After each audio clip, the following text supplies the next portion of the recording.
Ils voulaient renégocier, mettre la pression, négocier séparément, obtenir plus. Mais si, en cherchant à diviser le Canada et le Mexique, Donald Trump venait de produire l'effet inverse, et si la stratégie de confrontation avait, sans le vouloir, renforcé un axe nord-américain inédit, on décrypte ce qui pourrait être un retournement stratégique majeur. Pour comprendre ce qui se joue, il faut revenir au point de départ. La stratégie n'était pas improvisée. Elle reposait sur une logique assumée, la pression comme levier de négociation. Dans l'approche de Donald Trump, le commerce international n'est pas un terrain diplomatique classique. C'est un rapport de force, un échange où chaque concession doit être arrachée, chaque déséquilibre corrigé, chaque accord renégocié s'il est jugé défavorable. Le raisonnement est simple. Si vous augmentez la pression, vous augmentez votre pouvoir de négociation. Menaces tarifaires, déclarations publiques musclées, ultimatums, tout cela vise un objectif, créer un sentiment d'urgence chez l'autre partie. Dans cette logique, négocier séparément est plus efficace que négocier en bloc. Pourquoi ? Parce qu'un face-à-face bilatéral isole. Il réduit la capacité de coordination. Il empêche la formation d'un front commun. C'est une méthode classique en stratégie, diviser pour maximiser l'avantage. Le Canada et le Mexique ont des économies différentes, des priorités politiques différentes, des dépendances spécifiques au marché américain. L'idée était donc claire, traiter chaque partenaire individuellement, identifier ses vulnérabilités, exploiter les asymétries. Mais cette stratégie repose sur une hypothèse centrale, que les partenaires resteront séparés, qu'ils ne coordonneront pas leurs réponses, qu'ils privilégieront leurs intérêts nationaux immédiats. Or, en géopolitique, cette hypothèse n'est jamais garantie, parce que la pression produit deux effets possibles. Elle peut affaiblir ou elle peut souder. Si la pression est perçue comme excessive ou déséquilibrée, elle peut créer un réflexe défensif collectif. Et c'est là que la dynamique change. Au départ, la logique était donc rationnelle. Maximiser le levier, renforcer la position américaine, obtenir un accord plus favorable. Mais toute stratégie de pression comporte un risque, celui de produire une réaction stratégique inattendue, et parfois ce n'est pas l'intention initiale qui compte, mais la manière dont elle est perçue. Car en relation internationale, la perception peut transformer une négociation commerciale en recomposition régionale. Et c'est précisément là que le scénario devient intéressant. Ce qui est frappant dans cette séquence, c'est que la tension n'a jamais été accidentelle. Elle était assumée, revendiquée, instrumentalisée. Dans cette stratégie, la pression n'est pas un dérapage diplomatique, c'est un outil, un levier calculé, hausser le ton, multiplier les déclarations publiques, brandir la menace tarifaire, tout cela vise à créer un climat d'incertitude. Et l'incertitude affaiblit la position de l'adversaire. Le message était simple, les règles du jeu doivent changer, et elles changeront sous pression. Dans cette logique, la stabilité est secondaire, ce qui compte, c'est le rapport de force immédiat. Mais cette tension publique a un effet secondaire. Elle ne se limite pas au gouvernement, elle touche les entreprises, les marchés, les investisseurs, les opinions publiques. Chaque déclaration crée une onde de choc. Chaque menace modifie les anticipations et lorsque la tension devient structurelle, elle pousse les partenaires à réfléchir différemment. Non plus seulement en termes d'accord commercial, mais en termes de sécurité stratégique. Car si la pression peut surgir à tout moment, alors la dépendance devient un risque. C'est là que la tension assumée produit un effet paradoxal. En cherchant à créer un déséquilibre favorable, elle peut encourager la coordination défensive. Face à une pression forte, les acteurs cherchent des alliés. Ils échangent davantage. Ils alignent leurs positions, ils réduisent leurs divergences. La tension devient alors un catalyseur, non pas de fragmentation, mais de cohésion. Et plus la pression est visible, plus la coordination devient politiquement justifiable. Il faut aussi comprendre un point clé. Dans l'approche transactionnelle, la tension est temporaire. Elle sert à obtenir un meilleur accord. Mais pour les partenaires, la perception peut être différente. Ils peuvent y voir un signal durable, un changement de posture, une incertitude à long terme. Et quand l'incertitude devient structurelle, la réponse n'est plus tactique, elle devient stratégique. On ne cherche plus seulement à négocier, on cherche à se protéger, à s'organiser, à anticiper les prochaines secousses. Voilà pourquoi cette tension assumée est centrale, parce qu'elle ne se limite pas au moment de négociation. Elle redessine les comportements, elle modifie les calculs et parfois, elle déclenche exactement ce qu'elle voulait éviter, une coordination renforcée entre ceux qu'elle visait à séparer. Face à la pression, il y a deux options, céder ou s'organiser. Et c'est là que le calcul stratégique du Canada et du Mexique devient intéressant. Historiquement, ces deux pays n'ont pas toujours avancé en parfaite coordination. Économies différentes, Priorités politiques distinctes, sensibilité nationale forte, mais ils partagent un point commun essentiel, une interdépendance massive avec les États-Unis. Et lorsqu'un partenaire dominant durcit le ton, la question devient immédiate: comment réduire l'asymétrie? Le réflexe stratégique consiste alors à regarder autour de soi, à identifier qui partage la même exposition, qui subit la même pression, qui a intérêt à stabiliser la situation, et dans ce cas précis, la réponse est évidente: l'autre voisin. Coordonner les positions change immédiatement le rapport de force. Individuellement, chaque pays négocie avec un partenaire beaucoup plus puissant. Collectivement, il représente un marché plus vaste, un poids industriel significatif, une capacité de riposte plus crédible. Ce réflexe n'est pas idéologique, il est pragmatique. Il s'agit de limiter le risque, de sécuriser les chaînes d'approvisionnement, de rassurer les entreprises, de réduire l'incertitude politique. Il y a aussi un facteur interne. Lorsqu'un gouvernement est confronté à une pression extérieure visible, il peut être politiquement plus simple d'expliquer une coordination régionale qu'une concession unilatérale. La solidarité devient un argument de stabilité. Autre élément clé, les chaînes de valeur nord-américaines sont profondément intégrées. Industrie automobile, énergie, agriculture, technologie. Fragmenter ces flux aurait un coût pour tout le monde. Le Canada et le Mexique ont donc un intérêt commun à préserver cette architecture. Et pour la préserver, la coordination devient stratégique. Mais ce réflexe va au-delà de la simple négociation commerciale, il envoie un signal que la pression bilatérale peut produire une réponse multilatérale. Un signal que l'isolement n'est pas automatique. En géopolitique, ce type de réaction est classique. Face à une puissance dominante, les acteurs intermédiaires cherchent l'équilibre. Pas nécessairement la confrontation, mais la stabilisation du rapport de force. Le Canada et le Mexique n'ont peut-être pas cherché une alliance historique, mais en répondant à la pression par la coordination, ils ont peut-être posé les bases d'un axe plus structuré. Et parfois, en stratégie internationale, les alliances les plus durables ne naissent pas d'une ambition commune, elles naissent d'un intérêt partagé face à un risque commun. En stratégie, il existe une règle simple. Plus vous exercez de pression, plus vous augmentez votre levier. Mais il existe une autre règle plus subtile. Parfois, la pression produit l'effet inverse. Et c'est là que le paradoxe apparaît. L'objectif initial était clair: isoler, négocier séparément, maximiser les concessions. Mais lorsque la pression devient visible, répétée, publique, elle change de nature. Elle ne ressemble plus à une simple négociation. Elle peut être perçue comme une contrainte structurelle. Et cette perception transforme la réaction. Car face à une pression asymétrique, deux acteurs peuvent découvrir un intérêt commun qu'ils n'avaient pas pleinement exploité auparavant. Celui de s'aligner, celui de coordonner, celui de mutualiser leur poids. C'est un mécanisme classique en relations internationales. Quand une puissance dominante augmente la tension, les acteurs intermédiaires peuvent chercher l'équilibre par la coopération. Ce n'est pas un affrontement, c'est une stabilisation. Mais cette stabilisation change le rapport de force. L'effet paradoxal, c'est donc ceci. Une stratégie pensée pour fragmenter peut créer de la cohésion. Une tentative d'isolement peut accélérer le dialogue entre ceux qu'on voulait séparer. Une pression bilatérale peut produire une réponse collective. Et plus la pression est médiatisée, plus le réflexe est fort. Parce que la coordination devient politiquement légitime. Elle est présentée comme une défense des intérêts nationaux. Elle rassure les marchés. Elle envoie un signal de solidité. Il y a aussi un facteur psychologique. Lorsqu'un partenaire devient imprévisible, la confiance se fragilise. Et quand la confiance baisse, les acteurs cherchent des alternatives, des assurances, des partenariats renforcés. La pression, au lieu de créer de la dépendance, peut encourager la diversification. Ce paradoxe est stratégique, car il dépasse la négociation immédiate. Il touche à la perception à long terme. Si la pression est vue comme temporaire, elle reste tactique. Si elle est perçue comme structurelle, elle déclenche des réorganisations durables. Et c'est peut-être là que se joue l'essentiel. La vraie question n'est pas de savoir si une concession a été obtenue, mais si une dynamique régionale plus cohérente est née. Parce qu'en géopolitique, les effets les plus puissants ne sont pas toujours ceux qui étaient recherchés. Et parfois, la tentative de division devient le catalyseur d'une unité plus solide. Le mot est fort. Alliance, historique. Est-ce exagéré? Ou sommes-nous face à quelque chose de plus profond qu'une simple coordination tactique?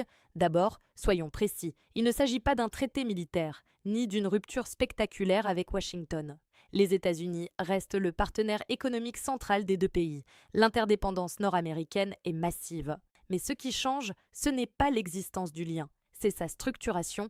Une alliance historique ne naît pas forcément d'une déclaration solennelle. Elle peut émerger progressivement, à travers des positions communes, une coordination accrue, des mécanismes de consultation renforcés, des stratégies alignées face à un défi partagé. Ce qui rend la situation intéressante, c'est le contexte. L'Amérique du Nord est déjà l'un des espaces économiques les plus intégrés au monde. Industrie interconnectée, chaînes de valeur croisées, flux énergétiques permanents.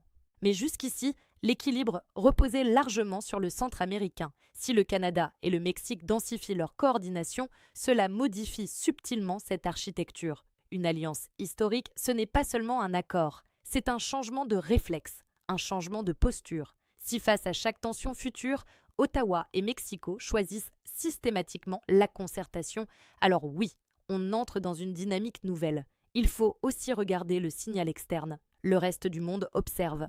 Un axe Canada-Mexique plus structuré pourrait devenir un acteur régional plus cohérent. Cela influence les négociations commerciales, les politiques industrielles, les stratégies énergétiques, la diplomatie continentale. Mais attention à ne pas surinterpréter, il y a des limites. Les intérêts nationaux restent distincts, les priorités politiques peuvent diverger. Les cycles électoraux peuvent modifier les équilibres. Une alliance durable nécessite une convergence stratégique à long terme. La vraie question est donc la suivante. S'agit-il d'une réaction ponctuelle à une pression spécifique ou du début d'un réflexe structurel? Si la coordination devient permanente, alors oui, l'histoire retiendra peut-être ce moment comme un point de bascule discret, parce qu'en géopolitique, les grandes transformations ne sont pas toujours spectaculaires. Elles commencent souvent par une nécessité partagée, un risque commun, une pression extérieure. Et progressivement, cette nécessité devient habitude, puis architecture, puis alliance. Alors, alliance historique, peut-être pas encore. Mais si la pression a semé les bases d'une solidarité durable, alors ce qui ressemblait à une simple négociation commerciale pourrait bien avoir déclenché une recomposition régionale majeure. Et c'est précisément ce qui rend ce moment stratégique. C'est ici que tout se complique, car si la pression a produit une coordination accrue entre le Canada et le Mexique, alors Washington se retrouve face à un dilemme stratégique.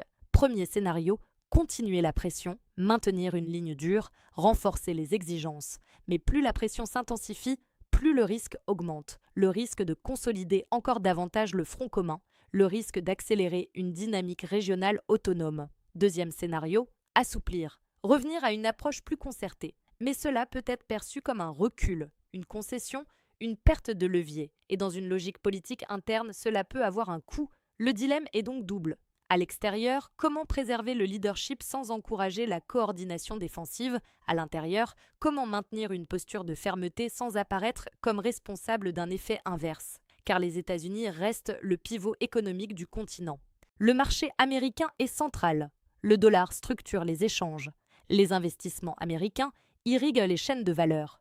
Mais la centralité ne signifie pas invulnérabilité. Si les partenaires développent des mécanismes de concertation plus solides, si les stratégies industrielles deviennent plus coordonnées, si la dépendance relative diminue, alors le levier américain se transforme.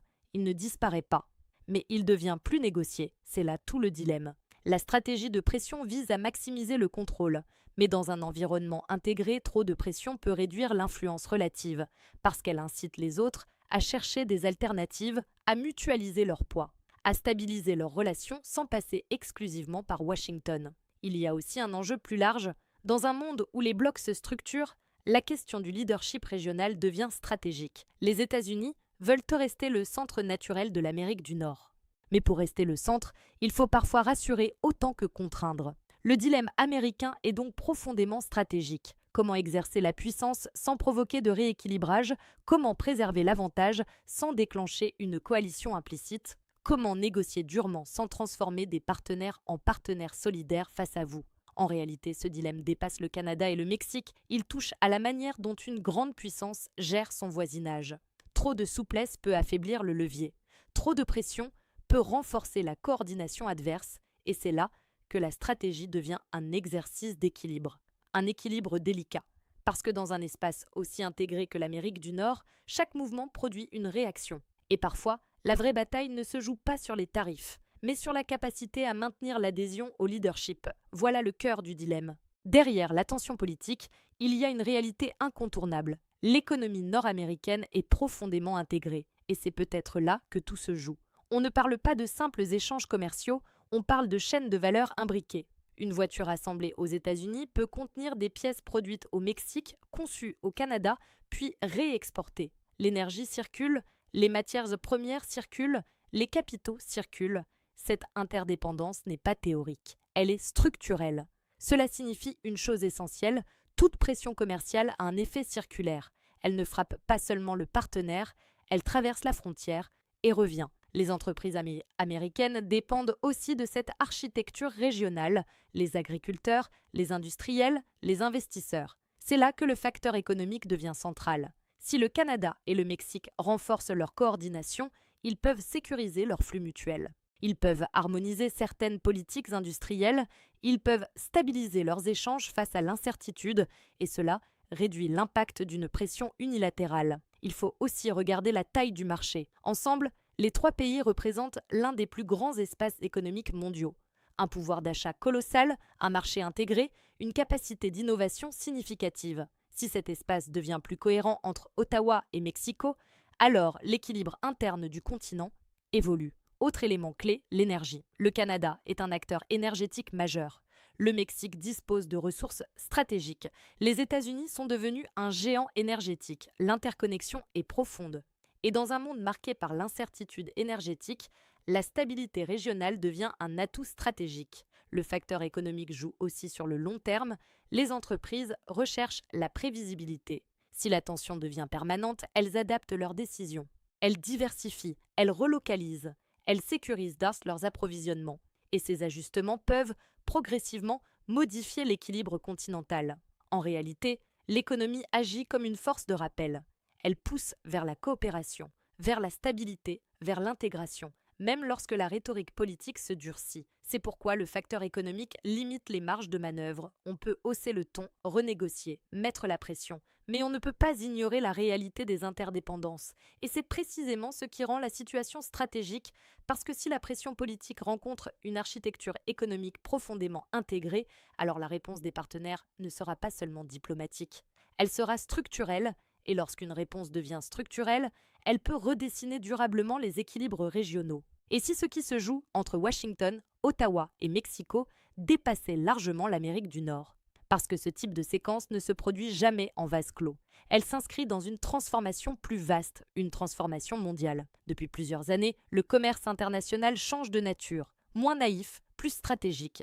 Les États ne parlent plus seulement de croissance, ils parlent de sécurité économique, d'autonomie, de résilience. Le mot-clé n'est plus seulement efficacité, c'est souveraineté. Dans ce contexte, la pression bilatérale devient un outil courant, mais elle entraîne aussi un phénomène parallèle, la recherche de stabilité régionale. Les pays cherchent à réduire les vulnérabilités, à consolider leurs partenariats de proximité, à sécuriser leurs chaînes d'approvisionnement. Ce qui se passe en Amérique du Nord ressemble à ce qu'on observe ailleurs. En Europe, des dynamiques d'intégration renforcées. En Asie, des blocs commerciaux élargis. Au Moyen-Orient, des recompositions stratégiques. Partout, les régions cherchent à se structurer. Pourquoi ? Parce que le monde devient plus imprévisible. Les tensions géopolitiques augmentent, les sanctions se multiplient, les rivalités technologiques s'intensifient. Dans un tel environnement, la coopération régionale devient un filet de sécurité. L'Amérique du Nord n'échappe pas à cette logique. Si la pression américaine pousse le Canada et le Mexique à coordonner davantage leurs positions. Ce n'est pas un cas isolé, c'est une adaptation au climat global. Et cela pose une question plus large. Sommes-nous en train de passer d'un monde dominé par un centre unique à un monde structuré en blocs régionaux plus autonomes, des blocs qui coopèrent, mais qui cherchent aussi à limiter leur dépendance excessive à un seul acteur? Si c'est le cas, alors la séquence actuelle est révélatrice. Elle montre comment une tension ponctuelle peut accélérer une tendance structurelle, comment une négociation commerciale peut devenir un catalyseur de recomposition régionale. La dynamique plus large, c'est celle d'un monde qui se réorganise, pas dans la rupture brutale, mais dans l'ajustement progressif, dans la densification des alliances régionales, dans la recherche d'équilibres nouveaux, et dans ce monde en recomposition, chaque pression, chaque négociation, chaque bras de fer peut produire des effets inattendus.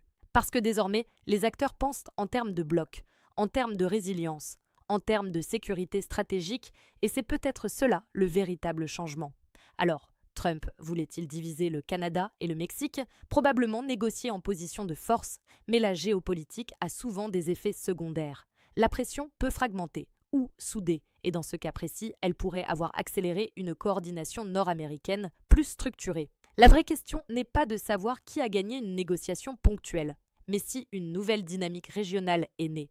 Parce qu'en stratégie internationale, parfois, la tentative de division crée l'unité. Et parfois, l'effet inattendu devient le vrai tournant,